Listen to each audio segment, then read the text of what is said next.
Hello there, and welcome to the third video in this Star Wars Armada Learn to Play series.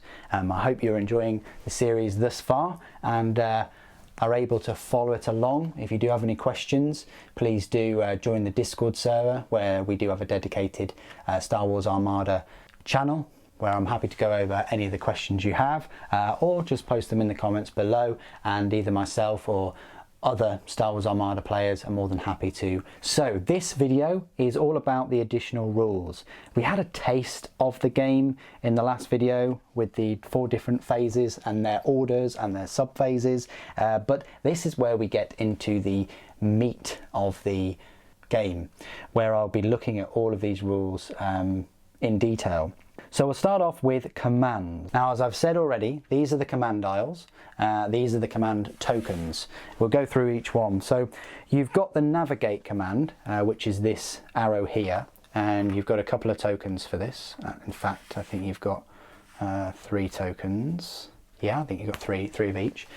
So navigate, when a ship is determining course for movement, it may spend its command dial to increase or decrease its speed by 1.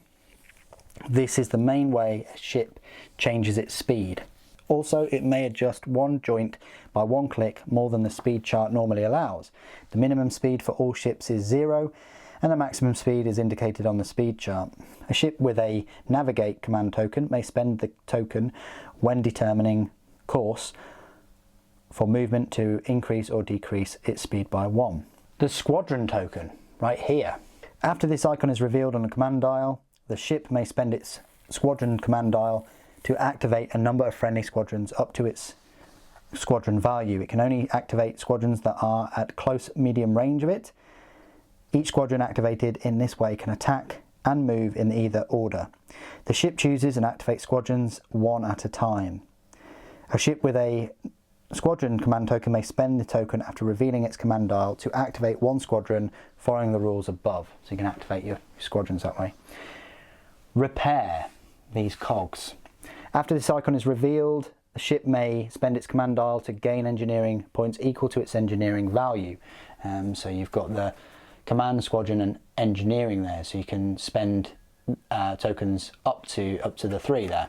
1 point, you move one shield from one of the ship's hull zones to another of its hull zones. So likewise, you could maybe move a 3 there, like one of those, so you can move 1, so you can put that as a 2 and have the side as 2. That's an option. 2 points, recover 1 shield in any of the ship's hull zones, so you just recover any shield. And then 3 points, discard any one of the ship's face up or face down damage cards. That's pretty nice. A ship with a repair command token may spend the token after revealing its command dial. The ship gains engineering points equal to half of its engineering value, rounded up to spend on the effects that I've just listed. Concentrate fire. This is the final one. After a ship rolls dice during an attack, it may spend its concentrate fire command dial to roll 1 additional attack die. That die must be a colour that is already rolled. A ship with a concentrate fire token may spend the token after it rolls dice during an attack to re-roll 1 attack die. Command tokens, a little bit about them. So when a player reveals a ship's command dial, he can spend the dial to place the matching command token next to the ship. The maximum number of command tokens that a ship can have is equal to its command value, and a ship cannot have more than 1 copy of each type of command token. Now, this is the next big rules part, which is attacking. To perform an attack, the player first chooses one of the ship's hull zones to attack from. So let's attack from there. You then declare that the defending hull zone on the ship he wants to attack. The defending hull zone must be within firing arc and attack range. After declaring the defending hull zone, the attacker determines the attack dice. The dice are printed on the attacking zone hull.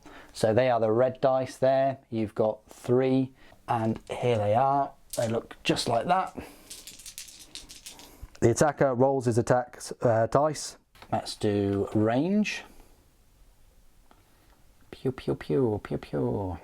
So they're the different types of dice that you can roll at that range. So we can shoot the Star Destroyer, apparently.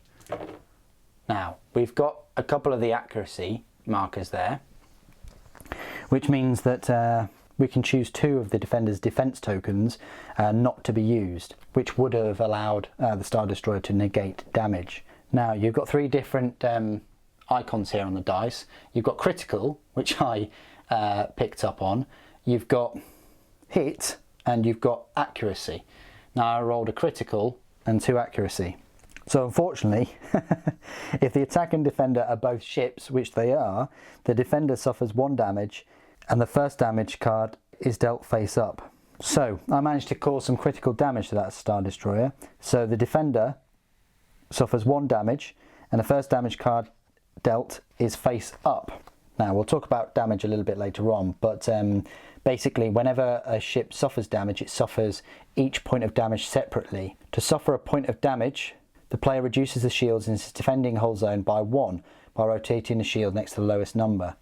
If he does not have shields remaining, instead it draws 1 card from the damage deck and places it face down near his ship card. If a ship ever has a number of damage cards equal to its whole value, it is destroyed, so it just takes that much damage. Remove the model from play area along with any tokens and other associated components. Now, critical effect. Before the defender determines the total damage amount from an attack, the attacker can resolve a critical effect. If the attacker has rolled at least 1 critical, the first damage card that the defender receives is dealt face up. So we'd have to remove one of the shields, so that goes down to 2. So I would then say we can go for a damage card. So depowered armament, you cannot attack at long range. So apparently the Star Destroyer can't attack at long range. Now, I knocked out 2 of the defense tokens, of which there are 3 for the Star Destroyer. There's 4 in total, but for some reason I've only got 3 different types. I can't find the scatter one. I might have to find that another time, but you've got the redirect, you've got evade, you've got brace, and then you've got scatter, which would cancel all scatter dice, which is nice. But basically, the Star Destroyer has the 2 redirect. The defender chooses one of his hull zones adjacent to the defending hull zone. When the defender suffers damage, it may suffer any amount of damage on the chosen zone's remaining shields before it must suffer the remaining damage on the defending hull zone. So basically redirect, instead of having it 1 off there, I could put 1 on the right hand side, which I probably would do. So when I fired and I got the 2 accuracy, I would most likely knock out these 2 redirects and have them as spent, because I want to take off a lot of damage from the front there. That one I'm not really that bothered about taking because it reduces all the damage by half, but rounded up. So it's still going to take 1 damage anyway. So I've knocked out his redirect and I've caused 1 damage to the shield. And because it was a critical, we've got a damage card there, which means he cannot attack at long range. So that was quite a jammy outcome there. So what we'll do is we'll now attack with the Corvette, because we've fired with the Ned B. It cannot attack at long range, so we'll fire with the Corvette. So we've got 2 dice there. We are in range, long range, and we get 2 dice. So let's roll these. So we've got another critical and just 1 point of damage. So what I'm going to do here is, as a defending player, I'm going to use this token to half the damage, so that would be 1. So it's only going to lose 1 shield, but it still gets its critical with the damage card. So another damage card, Crew Panic. Before you reveal a command dial, you must either suffer 1 damage or discard that dial. If you discard it, do not reveal a dial this round. So yeah, if we were doing the command dials, we'd take one of those away. So what I'm going to do is, just for the giggles of it, I'm just going to remove a dial for that round. Now, the squadrons are nowhere near in range of anything. They need to be, they need to fire at a distance of 1, so they're not going to be in range here. But I think it's worth noting in this video, let's just, for instance, say we've got a squadron attacking. So let's just say we've got a squadron knock on the door of that Imperial Star Destroyer. So according to this, we've only got one attack dice, so we'll try and attack that Star Destroyer. Nothing, so that misses, I'm guessing. So no damage whatsoever. Fair enough. It's one of those things, maybe the shots go wide, but that gives you an example of that. I think what we'll do is we'll just go through an example in the book. So the example they've used, let's have a strange scenario where the Star Destroyer is facing that way and you've got the Corvette there. So we're going to activate the CR90 and we've got the command as the one of these. So we're going to attack the Star Destroyer. We're going to attack from the front of the zones. We measure the firing arc and the range. I mean, this is a little bit further back, so they say that that is in medium range, which, yeah, it sort of is. So that means that we've got the red dice, we've got 2 of those because we've got 2 attacks, and we've got a blue dice right here, one of these bad boys. So you get all the 3 dice, you roll the dice, and the way that they've explained it is they managed to get 2 hits and a blue accuracy. So we can use that blue accuracy to wipe off one of these defense tokens. So that's spent.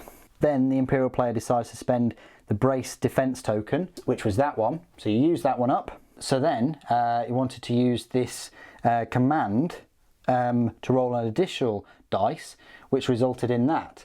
So that's a lot of damage there. So that is 5 damage plus that critical. So the Imperial player then used brace, which is that one, to half the damage. So instead of 5, that's half, rounding up, so that's 3. So then you would reduce the shielding from 3 on the front all the way down to 0. In their example, they picked a damage card. So basically, I had the Star Destroyer the wrong way around. So it fired at its rear, of course. The first point out of those 3 knocked off its rear shields, and then the remaining 2, because there was 3, went on the ship's hull. They drew a face-up damage card for the first point of damage because the player got the critical, so we say it was one of those, and then you resolve the effect on that card, then draws a face-down damage card for the second point of damage. So you put that one down, okay? So we don't know what that is, and so on. So I hope that's kind of explained it, that you really want to be manoeuvring your ships to get at the weakest shields and using your command dials to get an extra dice or repair your shields or whatever. And then of course, once that ship has the total number of cards equal to its value there, the hull points, then if it's just got 4, whether they're face down or face up, that ship is destroyed out of the game. Now the final little bit I want to talk about before we go today is just overlapping ships. So for this example, we're going to try and move the Corvette to complete a 2-speed movement, which would be like that. However, we've got the Star Destroyer in the way. So the CR90 must temporarily reduce the speed by 1. So you can only go there, little Corvette. And then on top of that, the CR90 and Star Destroyer both receive face down damage card. Dun dun dun. So you both get a damage card because you try to ram. So that's an interesting maneuver whereby is it really worth getting that damage by ramming another ship? I kind of guess it is, especially if the other ship has many more shields and more powerful weaponry than yourself. And finally, we've got Squadron Keywords. So each squadron benefits from 1 or more keywords. The rules for each keyword are printed on the squadron card. So there is a keyword on the X-Wing squadron. It says bomber. Unique squadrons such as Luke Skywalker's have unique special abilities described on their squadron card. So this one here, it's got bomber. While attacking a ship, each of your critical icons add 1 damage to the damage total you can resolve a critical effect. And escort, squadrons you are engaged with cannot attack squadrons that lack escort unless performing a counter attack. So there you go, that's your little extra description. And that's all I would like to talk to you today about the additional rules in terms of the commands and attacking and squadron attacking. I hope that's been useful for you to try and get your head around the way your ships will use the command tokens and the firing ranges and the damage allocated. As you can tell, some of these damages, they definitely stack up, and it certainly benefits to get in close range with all of your different dice. The closer you are there, the more dice you're going to get and the more damage you're going to do. Makes sense. But what do you guys think? And do you have any questions? Please do put your questions and opinions and things down below as always. It'd be great to hear from you. Thank you ever so much for joining me today. Thank you for watching. The Emperor Protects.